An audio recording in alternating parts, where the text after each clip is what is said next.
কলেজেরই আমার ডিপার্টমেন্টের একজনের সাথে আমার বন্ধুত্ব হয়। একই জায়গায় চাকরির সূত্রেও আমরা দুজনা একই অফিসে জয়েন করি। বাড়িতে বলতে পারিনি, জানতাম আমার বাড়ির লোক দিদির মতোই কোনো ডাক্তার ইঞ্জিনিয়ার খুঁজছে আমার জন্য।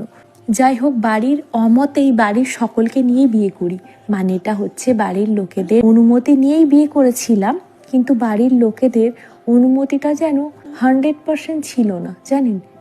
তারা মন থেকে কখনোই আমার স্বামীকে মেনে নেয়নি।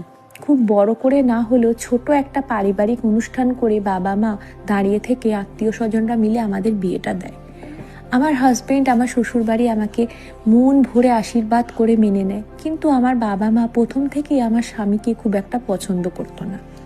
একে তো আমরা দুজন একই ডিপার্টমেন্টে কাজ করি, একই মাইনে, অর্থাৎ মেয়ের সাথে সমানে সমান যোগ্যতা। জামাই কোনো এক্সট্রা অর্ডিনারি না, বড় জামাইয়ের মতো। মাকে বললাম, মা, তোমার পাড়ার লোকের কাছে প্রশংসা করার মতো আমার বর হয়নি না?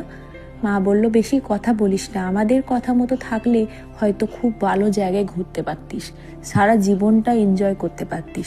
এখন দুজনাকেই গাধার মতো পরিশ্রম করে দিন কাটাতে হবে। মায়ের কথাটা শুনে বুকের ভেতরে কাঁটা দিয়ে উঠল। কষ্টটা মনের ভেতর থেকে মুখ পর্যন্ত ফেটে এলো। মাকে কিছু বলতে পারলাম না।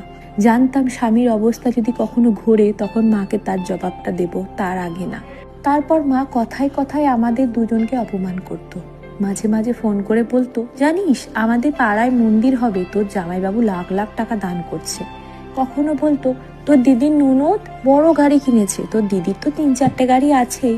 কেন জানি মা আমাকে কথাগুলো ফোন করে বলতো, আমি জানি না।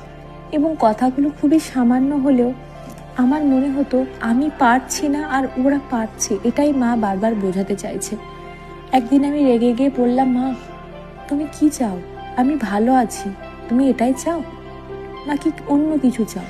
মা বলল, ওকে ভালো থাকা বলে না, ওকে মেনে নিয়ে চলা বলে। ওকে বলে ভালো থাকার চেষ্টা করা। চেষ্টাটা কর, দেখ যদি কোনোদিন ভালো হতে পারিস। আমি ফোনটা সজোরে কেটে দিলাম। তারপর হঠাৎই একদিন দিদি আমায় রাতের বেলা ফোন করেছে। রাত তখন 12টা। আমি বললাম, কি রে? দিদি হাউমাউ করে কাঁদছে। পরবর্তী পার্টটি পেতে আমার চ্যানেলটিকে সাবস্ক্রাইব করুন, ফলো করুন, অবশ্যই পাশে থাকুন। আপনাদের আশীর্বাদ এবং শুভকামনা আমার ভীষণভাবে দরকার। গল্পটি ভালো লাগলে একটি ছোট্ট কমেন্টের মাধ্যমে আমাকে জানাবেন।